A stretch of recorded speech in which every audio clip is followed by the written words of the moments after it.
talk show produced exclusively by Susquehanna University communication students. Tonight, we'll preview local high school and college football games live from Buffalo Wild Wings. Right now, it's the WQSU Sports Corner.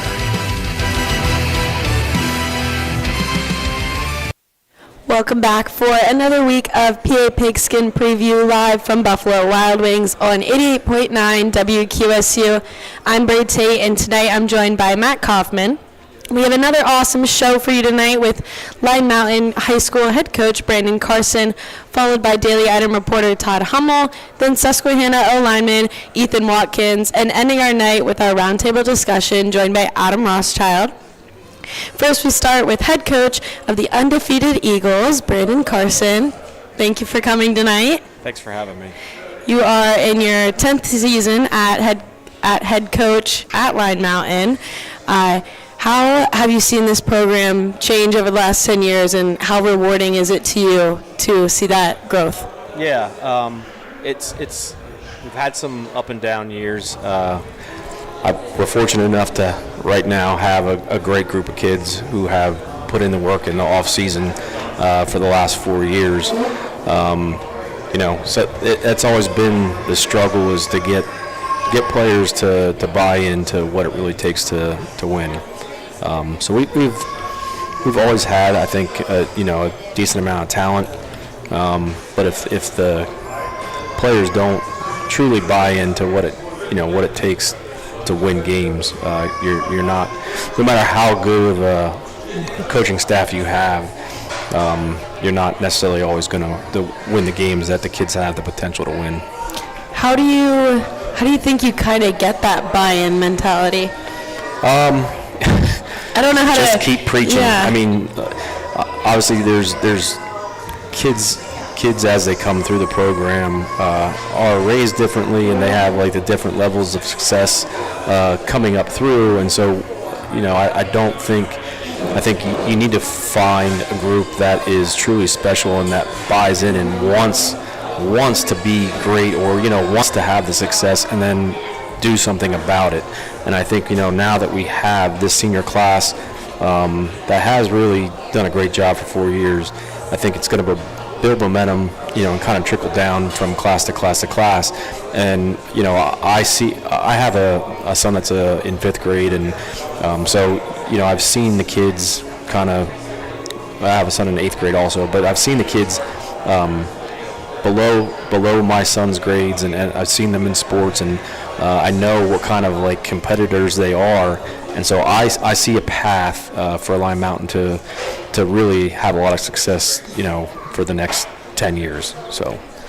And then let's go to last week, last home game of the regular season versus Camp Hill, 49-13 win. What did you like about your team in this game? So the previous week we had 4 starters out with injuries, and we had some other kids fill in, and they did a great job. And we were fortunate enough to get 2 starters back.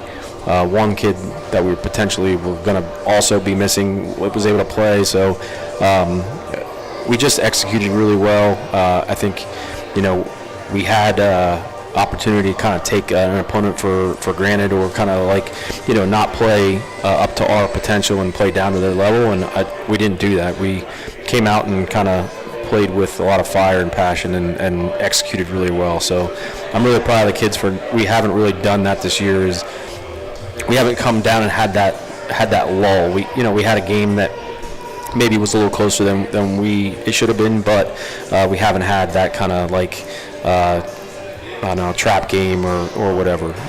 So they're doing a great job mentally, which is obviously is a big part of being successful.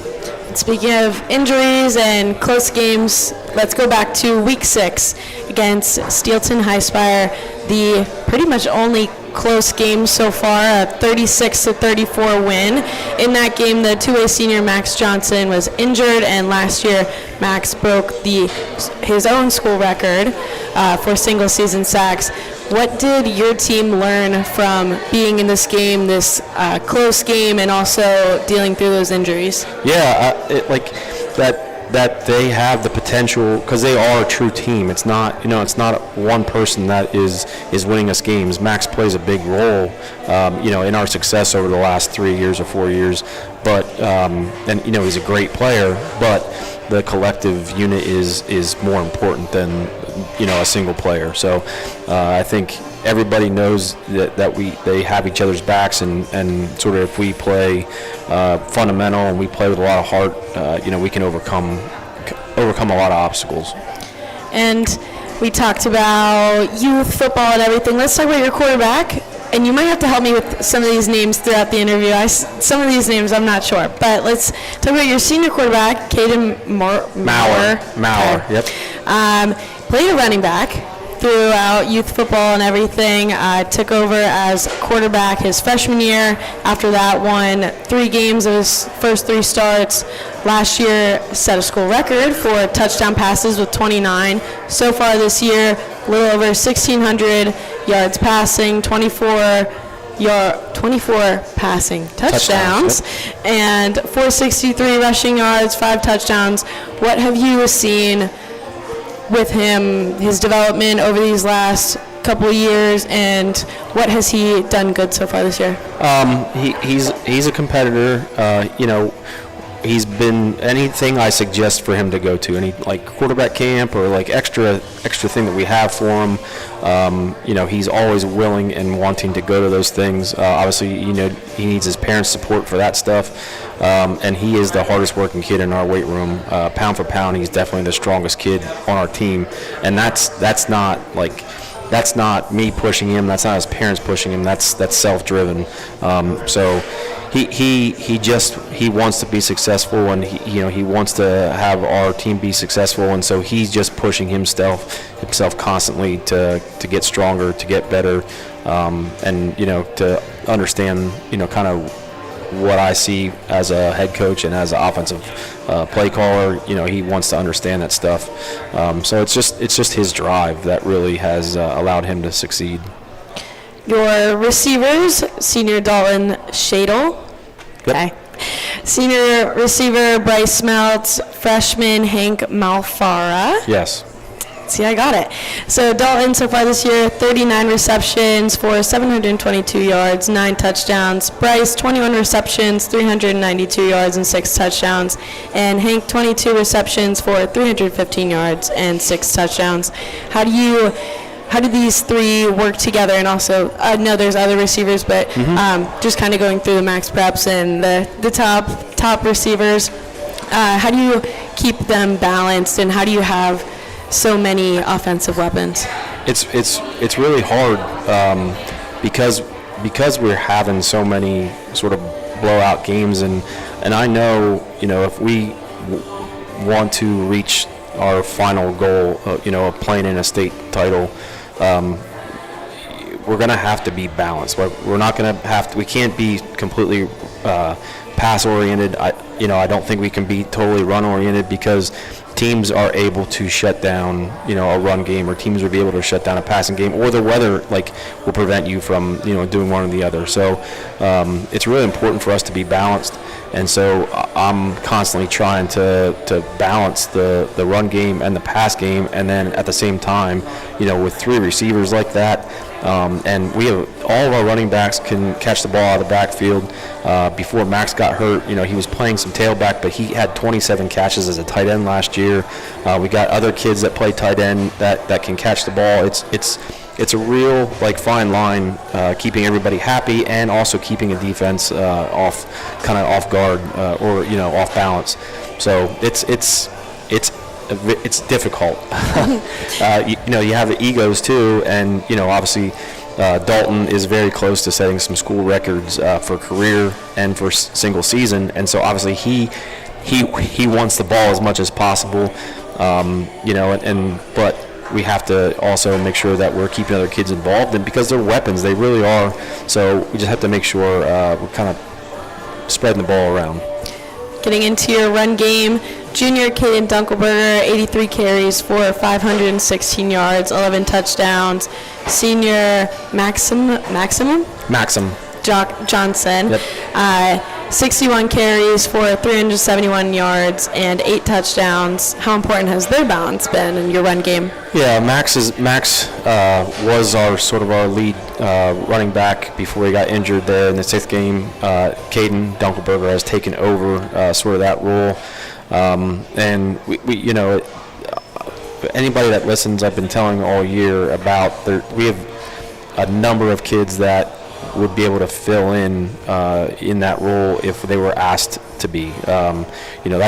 We have freshmen and sophomores that in past seasons I probably would have had to rely on them and make them almost like the bell cow or the star player. But because we have so many athletes this year, I don't need to do that. We can really just spread the ball around and ask them just to be themselves and give us a great effort. And Caden Dunkelberger's really stepped up in Max's absence. And this coming week, Caden tweaked his ankle, so I'm not even sure we're going to have him for our next game. But I'm not worried at all offensively because we have other kids that definitely will just be able to step in and provide us what we need in the running game. And then I have a couple linemen. You can obviously add more as you go on, but J.D. Brightbill, Jackson Caldwell, Jacob Schwalm. What have you liked from your line, and if any other players you want to shout out there? So our whole line I think has done a really great job.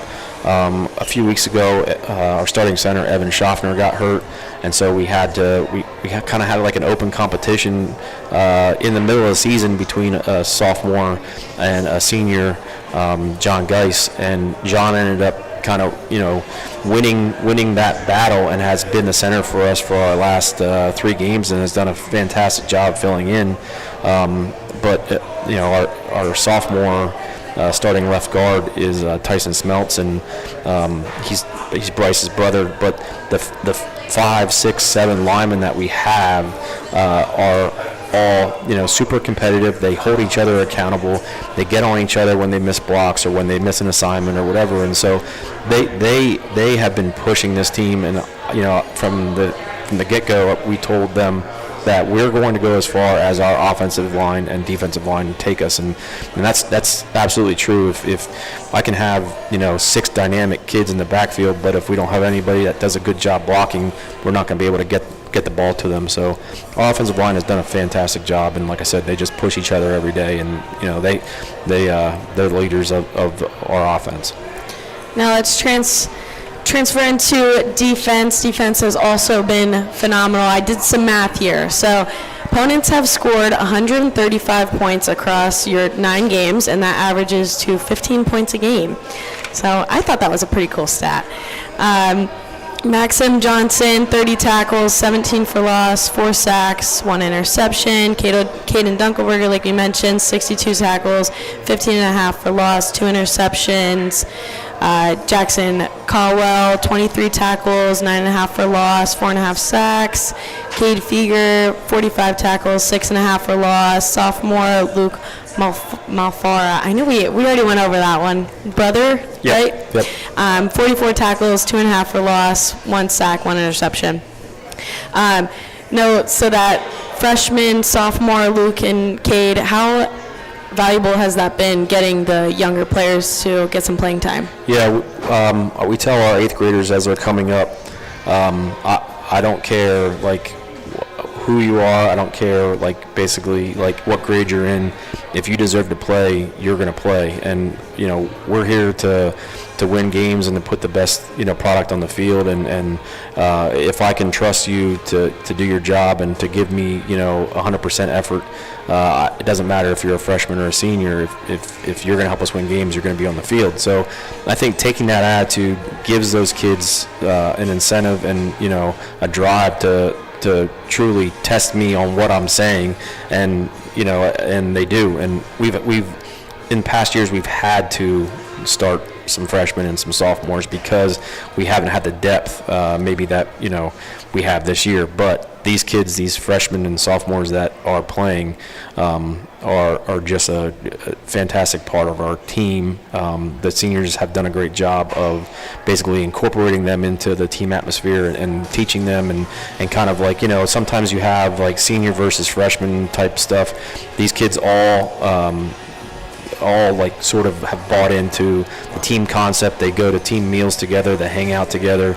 They really just have the better, the team mentality and we're fortunate that we are pretty senior heavy, but we have a ton of freshmen and sophomores that are contributing.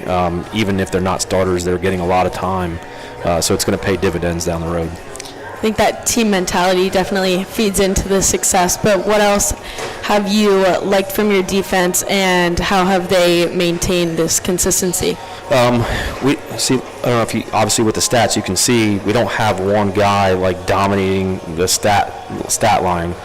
In past years we've had a guy that we basically were relying on to make tons and tons of tackles. We've had a couple of years ago, we had a kid with 150 some tackles, a kid with 130 tackles, so when you're not relying on one person to basically be the tackler, and we're doing a much, much better job of when we have opportunities to make tackles, we're making tackles.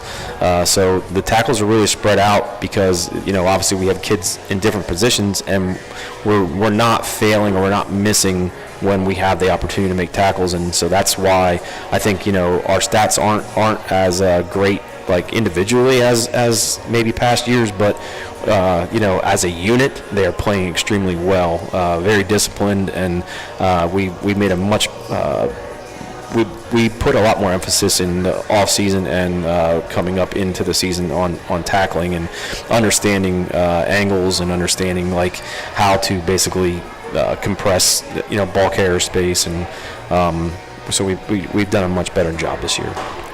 Going into your kicking, you have freshman Tate Feger 27 for 33 on extra points, senior Dalton Shadle 5 for 9 on extra points. How important has kicking been to your team? Yeah, I figured you were going to mention why there's both of them. It's Tate Feger, and it's kind of funny because Cade's dad's on our staff, and all through like Little Eagles football or whatever, the announcers would mispronounce his name Ferger, and there's no R, except for at the end of his name, but people constantly called him Ferger, so I keep it going. I just call him Ferger all the time. But Cade Feger he started out the year rotating in at linebacker, and when our starting center and linebacker went down, Cade had to go into the starting role.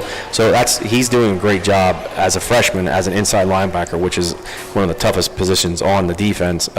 But he also is kicking for us, and he's like almost automatic kicking. Dalton started out the season as a kicker, was not consistent kicking extra points, so we tried Cade, and basically Dalton moved to holder.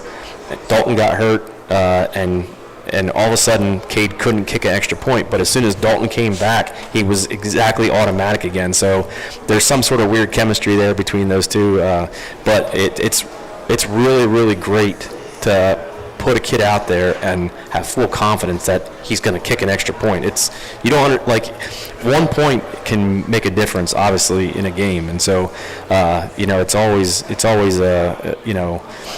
kind of I guess I'm always worried when we're kicking extra points, but Cade has done a really great job being consistent, and it's a big weight off our coaching staff's shoulders. Okay, and then this Friday, last game of the regular season at Susquehanna, what is the main message you are sending to your players this week going into this game, trying to aim for a undefeated season? Yeah, there's only been 2 undefeated regular seasons in our school history, so we just want to keep pushing them to be a part of something special like that. And we have not clinched sole individual possession of either league that we're in, so we need to win this game to be Tri-Valley League champs and Mid-Penn Capital champs by ourselves. So this week is a big game for us in a lot of ways, and obviously you just want to keep getting better. Right now we're really focusing on like just the little things.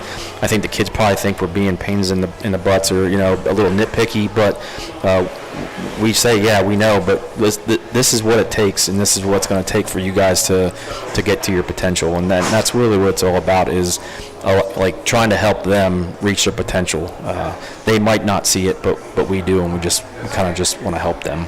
Okay, and thank you so much for joining me tonight. I wish you good luck this Friday, the rest of the postseason and everything. That was Line Mountains head coach Brandon Carson, and we're going to step aside, and when we return, we're going to have Daily Item reporter Todd Hummel here on 88.9 WQSU.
Live from Buffalo Wild Wings.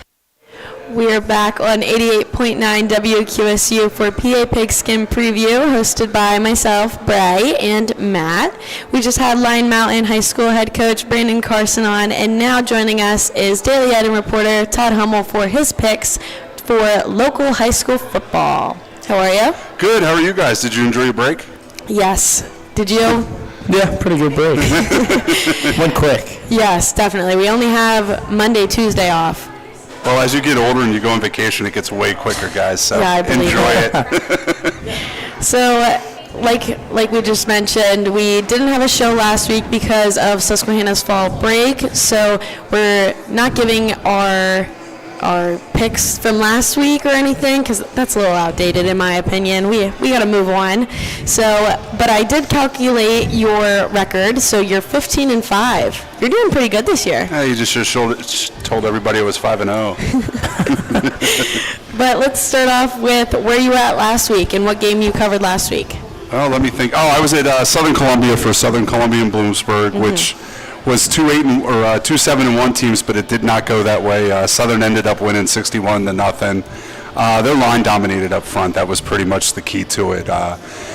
Bloomsburg's really hurt teams with Wyatt Brocious at quarterback, and he really couldn't get on track running the football, and there was too much pass rush to get the ball down the field, and then Southern scored 28 points in the second quarter, and it was kind of all over from there. Grady Garcia had 5 touches and 4 touchdowns for the Tigers, so it's a pretty good night for them. It should have clinched, looks like it clinched them the number 1 seed for the Class 2A district playoffs in 2 weeks, so that should be something to keep an eye on for them.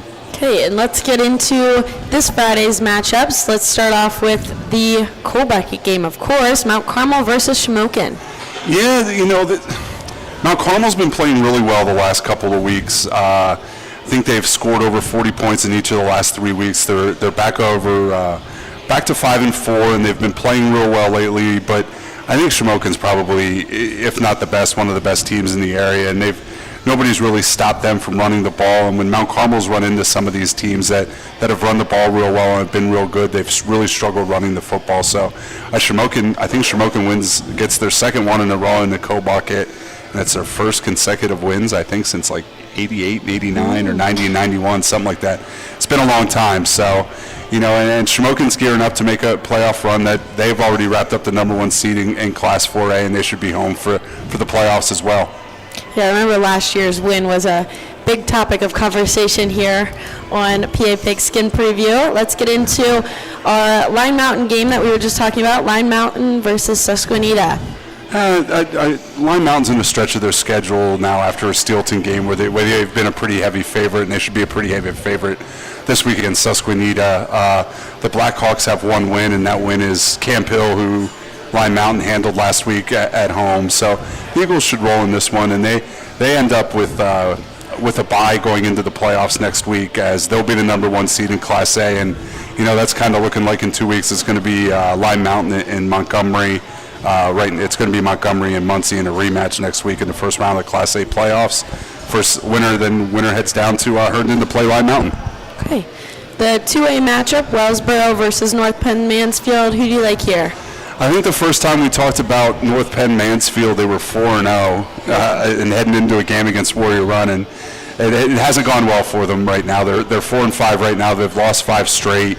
They've run into the meat of their schedule, and right now they're on the outside looking in. I think they're 9 or 10 in an 8-team field. So I kind of like Wellsboro. I kind of like Wellsboro in this one because Wellsboro's been playing well, and I got my W's and confused. I said while losing for a second. And Wellsboro has their quarterback was the first in school history to throw for 1,000 yards in back-to-back seasons, and they've been playing pretty well. And they're going to have to go on the road in the first round of the playoffs and play one of those. Depending on how it shakes out, probably either Troy or Bloomsburg. So this is probably their best chance at a win for the rest of the season. Okay. And then before I pass it off to Matt, let's do Southern Columbia versus Shikellamy. The Tigers are playing as well as anybody right now around here. They beat Mifflinburg 2 weeks ago. Like I said, they put 61 on Bloomsburg last week. Their defensive line, they've done a real good job against 2 different type of quarterbacks. Chad Martin's big scrambling, get the ball down the field. Wyatt Brochus is a little more shifty and more of a running back style kind of guy, and they did a good job on him. And the Braves have lost 2 in a row right now. They let one slip away last week against Danville. They lost by a touchdown and gave up 2 interception returns for a touchdown. So they're kind of struggling right now. I think Southern wins this one just because it's not a great matchup up front. The Tigers have been dominating. The Braves are kind of struggling up there. So I think the Tigers get this one. I mean, they've just been running the ball so well. I mean, that game against Mifflinburg, I think they threw 2 passes. That 61-0 game last week, they threw 3 because they didn't need to. So, yeah, they're just playing real well right now. And, it's, between Bloomsburg, Southern, and Troy, and Warrior Run, who's also probably going to be 8-2 or 9-1, shaping up to be an entertaining 2A playoff race. Yeah, this week was hard for me to give you some matchups, if I'm going to be honest. But, Matt, you want to take it? Yeah, we got Warrior Run versus Milton. Well, this is one of those, Class 3A, Danville right now is sitting at number 4 with Lewisburg and Milton behind them. And even if Danville would lose to Selinsgrove this week, Milton's going to have to win this Warrior Run game and get help. But, nobody's the defenders have been playing real well. They're 8-1 right now. I guess the biggest issue right now is, their schedule hasn't been real tough the last 2 or 3 weeks. They're going to probably have to put a little more together against the Black Panthers. But Milton's been kind of one-dimensional this season. It's been a pretty good one-dimension. Monty Fisher leads the area in rushing. He's had 200 yards in 4 of the last 5 games. But they've really struggled with throwing the ball, and I think Warrior Run's so big up front. I think they'll do a good enough job stopping the run that they should get this one. Let's go into Troy versus Canton. Well, normally this is one of the big games in the Northern Tier, but Canton's really taken a step back this year. A team that's it's been Muncie and Canton for many, many years in Class A around here, and they're, Canton's going through a down cycle right now. I think they're 2-7, and they opted not to play in the Class A playoffs. And Troy's Troy right now. Troy has a 1-point loss to Waverly. They've really been dominating the Northern Tier, and it's just a matter of waiting for them to come down here to play some playoff games and see if they can get back to the state title game themselves. I think the Trojans probably get this one fairly easily as well. Let's head to Lewisburg for Mifflinburg versus Lewisburg.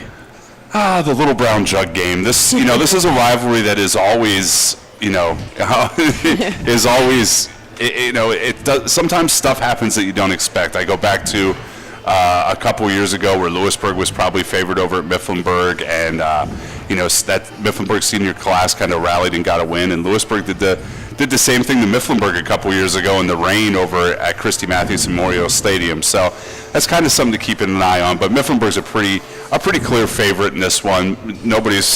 Mifflinburg's rolled up some giant numbers, against, both Central Columbia and Midwest are obviously struggling. They have one win between them, but 13-13 for almost 600 or almost 750 yards and 10 touchdowns in 2 games is pretty impressive regardless of who you're playing, and that's Chad Martin's numbers the last 2 weeks. So I think Lewisburg's just going to have a little bit too much trouble stopping that Mifflinburg offense, and the Wildcats get to 8-2, and that should wrap up the top seed for them as well in Class 3A. Let's head to our final matchup, Montoursville versus Loyalsock. This is another big rivalry game, Battle of the Bridge. These two teams, this is another one that ends up being weird at times. The favorite doesn't win all the time, and this is probably as evenly matched as these two teams have been lately. Loyalsock has played real well lately, ran into that Shamokin defense last week, so I think their running back Jaleel Coates has been up over 130 yards in the last 7 games, except for that one last week. I think Shamokin held him to 55 yards. So if Montoursville can control the run and get a little bbit of offense from their passing game, I think Montoursville gets this one. But again, this is one of those rivalry games where you kind of throw the records out, and you're going to turn. This is going to be tight in the fourth quarter and probably come down to the last 2 minutes. It's always a fun one up there, but again, I think I like Montoursville in this one. What game will you be going to this week? I am doing Milton and Warrior Run, just because I haven't seen the defenders yet this year, and I really like to think, like I said, Monty Fisher's playing pretty well, and it should be a fun one up there, and at least a fairly decent game. All right. Well, thank you for joining us another night of PA Pigskin Preview this year. Probably not many more left. We're almost done. No, and we're hitting the playoffs next week, which is wild. Right. Before Halloween. So quick. But that was Todd Hummel from the Daily Item on 88.9 WQSU. And when we come back, we will hear from senior Ethan Watkins. Support for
WQSU Pigskin Preview, live from Buffalo Wild Wings.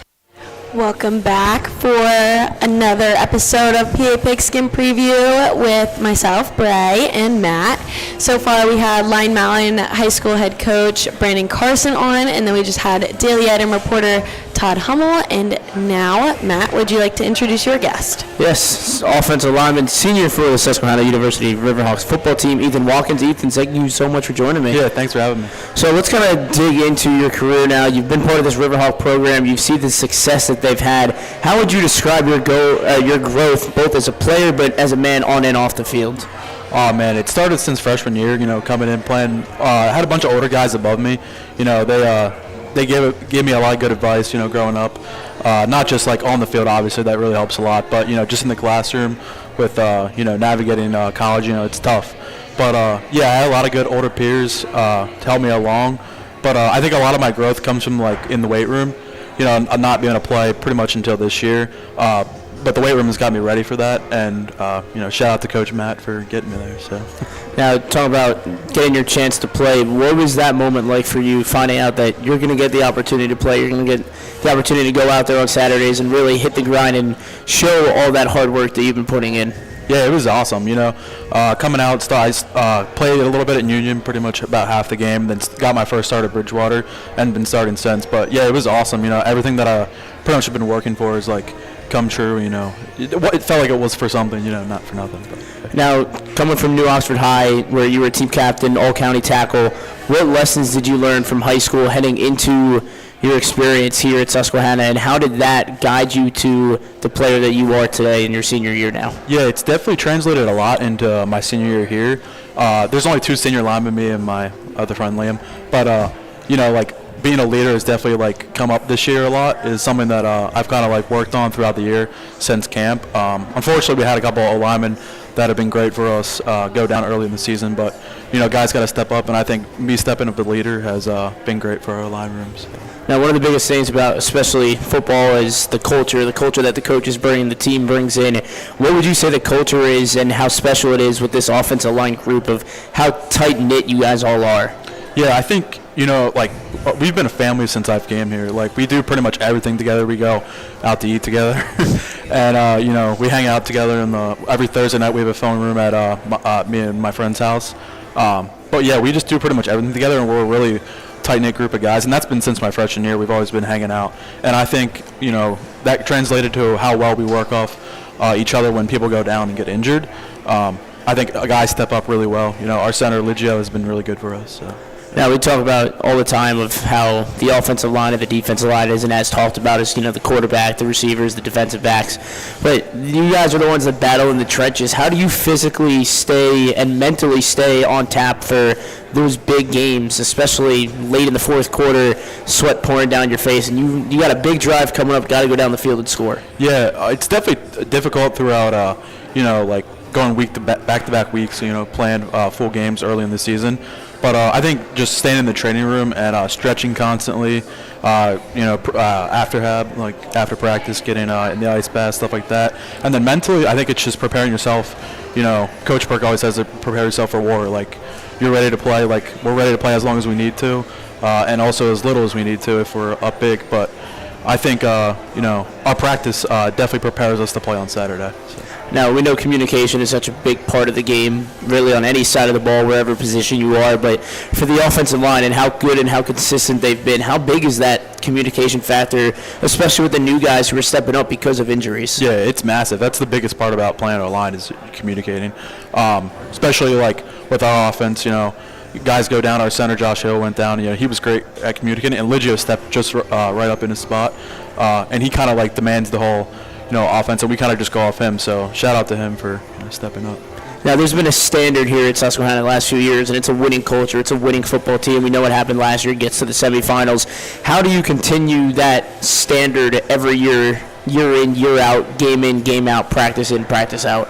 Yeah, Coach Burke says it all the time. The standard never drops no matter who's in the game, whether we're up 50 and the younger guys are in, or it's the first play with the ones and twos or ones. But that standard never drops no matter who's in the game. So I think going back from like the older guys, they definitely instilled that in me specifically, and I think it just trickles down between the older generation to the newer guys. So. All right, well, here comes the fun part of the segment. So we got the Susquehanna speed run, so we're going to go through a series of questions. We got about 9 questions for you.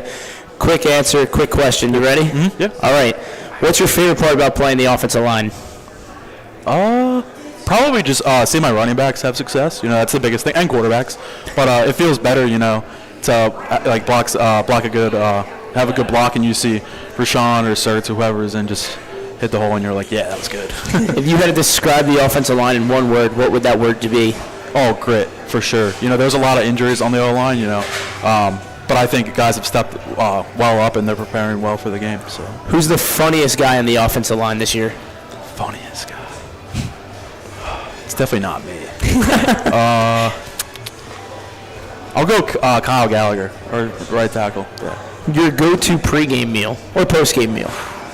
Pre-game meal, I don't really eat much pre-game. I would say everything that I have to have is a Pedialyte for sure. I cramp so much, so Pedialyte is big. But post-game, Chick-fil-A is the best post-game we could have. So. I very much agree on that. Yeah. Josh also said that. Yeah, he did. Yeah. Okay, yeah. The hardest part about being an offensive lineman? Ooh.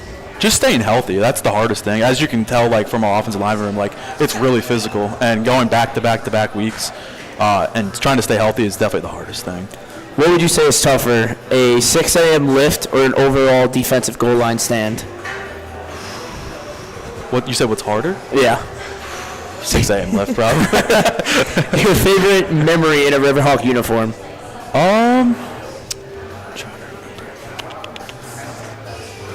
I want to be selfish and say my first start this year, but I would say my freshman year when we played Johns Hopkins home and we won, that was electric. You could just feel it through the crowd. I would say that's probably the number one thing that stands out over, 4 years. So. Now, we haven't asked this one yet, but your favorite uniform that you've worn? Yes, we have. I asked JT that. Oh. All right, favorite uniform. Yeah. Favorite uniform? The ones we just wore were really clean. I think the white on Florham looked really nice, yeah. All right, and one last one. One word to describe this year's Susquehanna football team. I want to say grit again because I feel like it just describes the whole team. We've had injuries here and in other spots, not just the O-line room. That's one of the big parts. But guys, stepping up and playing when they're injured. Like we've had multiple starters play injured and perform well. So that's definitely a big part of our team this year. Yeah, I will joke with Matt. Also interviews Coach Perk every week, and I made a joke to Matt. I was like, you need to ask him about the injuries because it looks like there's a scooter parking lot out on the track after every practice, and you see Steven Seibert out there with the arm all wrapped up. But thank you so much for joining us. Thanks for having me. Of course, and we will be back with our roundtable discussion after our short break.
You're back on 88.9 WQSU for the PA Pigskin Preview. I'm Brai, and me and Matt just had on Ethan Watkins, the offensive line for Susquehanna football, and then we started off our night with Line Mountain head coach Brandon Carson and, of course, Daily Item reporter Todd Hummel.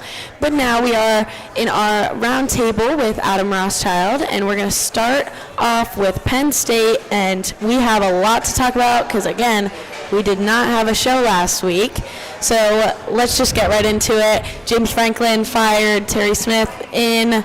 Lost the last four. Most recent loss to Iowa, the 25-24 loss. Matt? Yeah, I think Penn State definitely, I wouldn't say they completely flipped the script and turned things around because obviously they didn't get in their fourth straight loss. But going into halftime, they blocked the field goal, returned it for a touchdown. I believe that was their first blocked field goal return for a touchdown since that game 2016, 2015 against Ohio State when Grant Haley ran it back for a touchdown. I'd have to look that up later on. But it's been a while, I know that. I feel like this Penn State team, I don't know what kind of the overall goal was heading into besides trying to get the win, of course, for Terry Smith, the interim head coach. But two different quarterbacks being used, back-to-back plays, it seemed like it wasn't fully prepared. This team, again, the defense late, offense couldn't really get it going on those last couple of drives. It seems like they continue to struggle with the same pieces every week, and for Penn State, they got to find a way to turn it around, because if you don't find a way to turn it around now, you continue to dig yourself a deeper hole. And the other part of it, too, is that you look at when James Franklin got fired, a lot of your recruits have already committed. You've got 4 or 5 star recruits coming to Penn State. He's gone. Now your program goes from having a head coach who's won Big Ten championships and has all these accolades on his resume. That's all gone now. So for Penn State, it'll be interesting to see if they can continue, if they can turn it around and start getting those winning ways back, because again, if you continue to lose games, you could very quickly have a commit flip, and that's the last thing you want, especially after you lose James Franklin, you lose Drew Aller for the year, and obviously most likely to the draft next year as well. And that's one thing that you bounced off of perfectly too there as well, with the entire script for the season for Penn State pretty much just being flipped upside down, with the goal coming into the season being, let's go win a national championship. Now that's obviously not the case with how everything has gone down over the past week and a half or so, and falling short against Iowa like we talked about before. But it's just been a struggle with a lot of the things that we've seen from Penn State, and hopefully they can find a way to respond for it. But it's been a tough losing streak, and obviously there's got to be something that they have to do to try to fix it. It's going to be a lot of rebuilding for Penn State, I think. Let's go into NFL. So last games, the Steelers and Eagles played. The Steelers played on Thursday, and they lost to the Bengals 33-31. Yeah, the old Unk Bowl. Yep. Joe Flacco and Aaron Rodgers. Joe Flacco at 40 years old now, 18th season in the NFL. Rodgers' 21st season in the NFL at 41 years old. I mean, if you tell me 10 years ago that these two were going to face off in 2025 at the ages of 41 and 40, I probably would have said you're crazy. And if you told me that it was going to be as good of a game as it was, I would have told you you're even crazier. But really, I mean, these two teams, all the injuries that Cincinnati's had, they've somehow continued to have some success. And a big, large part of it is Jamar Chase and T. Higgins and what they've been able to do. Their defense has struggled a little bit, obviously giving up the points to Pittsburgh, 31 points on Thursday night. But it just, I don't know, it seemed like this game really could have went either way. There was a couple of penalties that may or may not have been, should have been called late in the game to me. But for Cincinnati to come in here, win this game, Joe Flacco just getting traded a couple of weeks ago, like, he is thrown into this game. He's facing a guy like Aaron Rodgers, for sure Hall of Famer. I'd say personally Joe Flacco's a future Hall of Famer in my eyes as well. But just for Rodgers, 4 touchdowns, 2 picks, 249 yards. Flacco, 3 touchdowns, no picks, 342 yards. And 2 guys who are at the age of 40 plus. I mean, that's not what you hear every day. It's not something you see every day. This game really shocked me. I think both of these teams are going to see each other again when it comes down to the playoffs. And for anyone listening, because I think my parents might not know, you mentioned the Unk Bowl. That just means old person. We were on the car ride over. Me and Adam were talking about how we are turning 21 in February, and we were saying we're Unk. Yeah. Anyways, Adam. This was like probably the first time this season where I thought the Cincinnati Bengals played a very good football game. I think you saw a lot of good things, especially, with Joe Flacco coming in, having to learn the playbook right away. With the experience he has, it was promising he was going to learn it right away, and did a good job with that game. Jamar Chase and T. Higgins involved on the offensive side of the ball and doing a lot of good things with that. So I feel like they were able to get a lot of good things going. But with Pittsburgh, again, it's that defense, again, that's not able to get those stops down the stretch. And Pittsburgh's offense able to make the plays, but their defense, led by T.J. Watt, still trying to find ways to get stops, and they weren't really able to against a Cincinnati team that has been playing some really good football despite the struggles they went through early in the season, losing Joe Burrow and having to rely on Jake Browning, but they turned Joe Flacco, and it turns out to be a positive for them. Yeah, and I think, too, and I said this, I think our first show of Pigskin, our first sports show on WQSU was, I really didn't know what Aaron Rodgers we were going to get. He really struggled with the Jets the last year, and then obviously the injury the year before that. But he's really relied heavily on the tight end. Pat Freiermuth, 5 catches, 2 touchdowns, 114 yards. Really, really an impressive game. When you can get your tight ends involved, it helps you in the blocking game for your running back, who had a great game. Jalen Warren, 16 carries, 127 yards. So when you get your tight ends going, you get your running back going, you're able to find that ability to spread the ball, spread the field, and really all aspects of the game were working. Your defense couldn't hang on at the end there. But again, really good overall football game, especially for a Thursday night. It got me pumped up for the weekend, I can tell you that. Yeah, I remember there was just so many clips from different press conferences of all things leading up to this, and Mike Tomlin saying something about the Browns, how they traded away Flacco, and all this different stuff leading up to it. I felt like it was very, what's the word I'm looking for? Like, it was anticipated game, I guess, and I think it led up to expectations. Absolutely. Let's go to the Eagles win over the Vikings, 28-22. I think the Saquon struggles continue. Again, we've seen him probably not get in the end zone. I think this is the 3rd or 4th straight week now where he hasn't gotten in the end zone. 18 carries, only 44 yards. This is not the Saquon Barkley we saw last year. And against a Vikings team that defensively gave up 28 points, a rushing touchdown, I believe it was for Hurts, and then 3 passing touchdowns. The pick 6 that Philadelphia had, and then the 3 passing touchdowns. I'm glad that Jalen Hurts was able to finally throw the football in the end zone for the touchdown. But if Philadelphia is going to have success this year, and they're going to play the really good teams like Detroit later on in the year, the Commanders are struggling right now, but I think once they're fully healthy and Jaden Daniels is fully healthy from the leg injury, he'll come back and really put a spark to this team and give Philadelphia a challenge. I think it's going to be interesting again, and we'll get into the matchup later on with the Giants-Eagles, but I think this is going to be a really interesting matchup to look at and really test what Jalen Hurts can do in that run game. Because you go back to 2 weeks ago against the Giants, Saquon struggled. Back to 3 weeks before that against Denver, Saquon struggled. Now you got a Vikings team, Saquon struggled. It looked like Carson Wentz had a pretty decent game. He did throw the 2 picks, but he threw for 313 yards. And let me tell you, Jordan Addison, you know you're going to get double coverage with Justin Jefferson. To go to Jordan Addison, 9 catches, 123 yards. Huge game for him. Of course, couldn't get the win, but he was definitely a big X factor for Carson Wentz in this offense. Yeah, I think you look at it in this game, this is what Philadelphia was really looking for, especially with having been running the ball a lot early on throughout the season and getting the receivers involved. Devontae Smith had a big game as well. So 183 yards, a touchdown as well to go with that. So big game for Devontae Smith in the receiving corps for Philadelphia. So when you look at what they were able to do, that was a positive thing out of this game. But throughout the rest of the season, like we were talking about, against other teams like Detroit, for example, Philadelphia is going to have to be ready to run the ball again, and Saquon Barkley is going to have to be a huge part of that.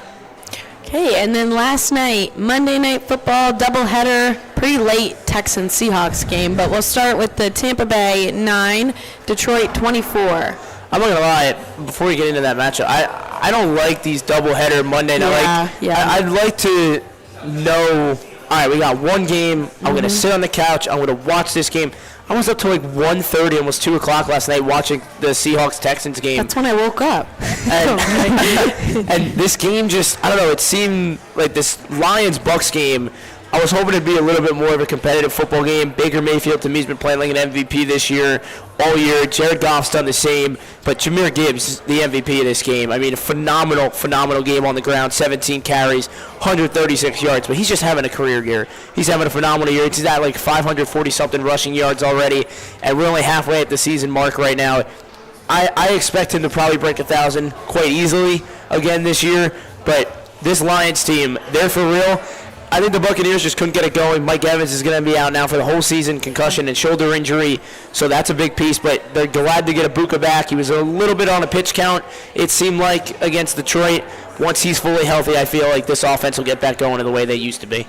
The one thing I was expecting was this to be a much more competitive game, especially with these two teams having played each other in the postseason in the past as well and how close that was. But you look at what this game was here. Of course, like you mentioned before, Matt, Mike Evans out for the season now. But with Tampa Bay struggling in this game, you knew Detroit was going to come out ready, especially for what they're trying to do this year as well. So it was a good quarterback matchup, but Detroit pretty much just had their number. And Jahmyr Gibbs, like you said before, they relied a lot on the run game, and he was a huge part of that as well. So Detroit picks up a huge win at home on Monday Night Football. It really is anyone's season this season, well, except for the Jets, but sorry, Adam. It's okay. It's fine. And Dawn. But everyone, all of my YouTube videos I watch, they're all like, anyone's season, why this season is so weird compared to other quote-unquote weird seasons in the past and everything. But let's go to the Seahawks 27, Texans 19. I think Seattle just kept handing Houston an opportunity to win this game. I mean, I felt like I watched that fourth quarter for almost 3 hours sitting there last night. I mean, 2 turnovers in the fourth quarter by Seattle, and I don't think Houston scored on either one of the drive. They might have scored on the second one, but they didn't score on the first one. And I don't know. It seems like you always talk about in the NFL the sophomore struggle, especially for the quarterbacks, and for C.J. Stroud, it's just continued. Again, they're not a fully healthy team. They're missing Tank Dell. Nico Collins came out of the game last night, so it definitely rough. But I think the play calling for Seattle was horrendous in that second half, especially the fourth quarter. 5 minutes, you got to run the football. There's no reason to throw. Yeah, especially with the position they were in. And I feel like this is the kind of game that Seattle really needed just to pull through and try to get a win, especially with how they've been playing. And it was kind of up and down for them to start the season and then able to pull through and figure things out and get things going here in this game. So being able to take advantage and Sam Darnold having time with the football and, like we said before, with the play calling and trying the best to rely on the run game there was definitely the scenario they should have gone with there. So a big thing to watch for Seattle as they'll keep going throughout the rest of the season. And looking forward, we're not going to talk about Thursday Night Football. It's Minnesota at Chargers, but for time reasons, we're going to go to Sunday, Green Bay at Steelers. Oh, it's teacher versus the student now. We get to see it live in action for the first time. I believe it's the first time these two teams will play, or 2 quarterbacks will play against each other, Rodgers and Love. I think Rodgers, again, like I said before when we were recapping that Steelers game, he's done a great job this year controlling this offense. Jordan Love and the Packers coming off a bye week, so they should be fresh, they should be ready, they should be excited. And it's Sunday Night Football in Pittsburgh. It's going to be cold, it's going to be loud, it's going to be rowdy, but I definitely think this is going to be one of the better games this week for sure. I've already seen Instagram posts about people saying that this might be game of the year with how good it's going to be, with these two guys having been in one quarterback room at one point in Green Bay when Aaron Rodgers was mentoring Jordan Love at the time, and how things turned out and what Jordan Love has done since then, taking over his spot. It's been unbelievable, and nobody thought he was going to be this good, especially in the first year after he took over from Aaron Rodgers, and he's built on it year after year and just trying to keep building on that with the offensive core that he has. So I think with both of these teams, you're going to see a lot of good offensive football, but the defense, especially like I've mentioned for Pittsburgh before when they played against Cincinnati, that's going to be a big thing to watch in this game on Sunday night. Hopefully it lives up to our expectations. And give me the Steelers in this one, I think. Let's go, again, for time. Let's just say, who do you like in Giants and Eagles?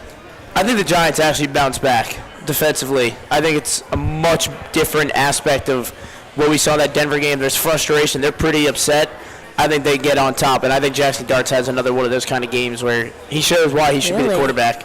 Okay. It's a bold take, and I think I'm going to have to agree as well, especially with what you saw in that game, with how good the offense played up until the end, with the key mistakes in the defense not being able to get stops. I think those things are going to improve, especially with having just played Philadelphia the week prior. I think going into an environment like that is good for this team, and I think they're going to win in a very close game against the Eagles. I don't think the Giants can do it again against the Eagles. I don't know. That's my take. But if you want to hear more about our NFL takes, tune in tomorrow for the NFL Sports Show. Matt is hosting. I'll be on that one. Thursday night, NBA with Marquise.